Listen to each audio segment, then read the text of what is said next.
నూతన సంవత్సరం సందర్భంగా ఉమ్మడి ఆదిలాబాద్ జిల్లాలో ప్రముఖ దేవాలయాల్లో భక్తుల రద్దీ కనిపిస్తుంది. ఉదయం నుంచి ఆలయాల వద్ద భక్తులు బారులు తీరారు. కొత్త సంవత్సరం శుభారంభం కావాలని కుటుంబ సమేతంగా భక్తులు ప్రత్యేకమైనటువంటి పూజలు, అభిషేకాలు నిర్వహిస్తున్నారు. కొన్ని దేవాలయాల్లో స్వామివారికి ప్రత్యేకమైనటువంటి అలంకరణలు, ప్రత్యేక దర్శన ఏర్పాట్లు చేశారు. దీనికి సంబంధించి మరింత సమాచారం మా ప్రతినిధి నరేష్ అందిస్తారు.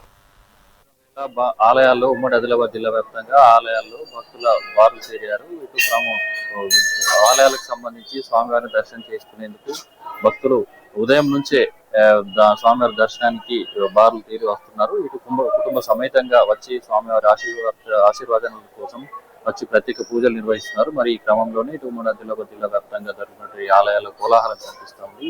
ఏడాది తొలి రోజు దీనికి సంబంధించి స్వామివారి దర్శనం చేసుకుంటే ఏడాది పాటు కూడా తమకు స్వామివారి ఆశీస్సులు ఉంటాయని చెప్పేసి, అంతా మంచి జరుగుతుంది, ఆయురారోగ్యాలతో ఉంటాయని చెప్పేసి ఒక భక్తుల యొక్క ప్రగాఢ విశ్వాసం. మరి ఈ క్రమంలోనే ఇటు ఆలయాలకు సంబంధించి తొలి రోజు ఎందుకు స్వామివారిని దర్శనం చేసుకుంటారు, దానికి సంబంధించిన విశేషాలను ప్రస్తుతం మనతో పాటు విశ్వనాథ ఆలయానికి సంబంధించిన పూజారి మనతో పాటు ఉన్నారు. మరి వారిని అడిగి తెలుసుకున్న వారి మాటలు చెప్పండి. ఇప్పుడు మనకు తొలి రోజు ఏ విధంగా ఇప్పుడు మనకు భక్తులు వచ్చి దర్శనం చేసుకుంటారు కదా, మరి ఎందుకు తొలి రోజు ప్రత్యేకంగా ఇంతమంది ఎక్కువ వచ్చి దర్శనం చేసుకుంటారు? శ్రీనారాయణ స్థానిక మన మంచిర్యాలలో ఉన్నటువంటి విశ్వనాథ స్వామి దేవస్థానంలో శ్రీ వెంకటేశ్వర స్వామి వారి సన్నిధిలో అశేషమైన భక్త జనావళి ఇప్పటి నుండే కాదు, గత కొన్ని వేల సంవత్సరాల నుండి కూడా నాకు ఎరుకుండి కూడా ఈ 58-60 సంవత్సరాల నుండి జనావళి రోజు రోజుకు పెరిగిపోతున్నారు.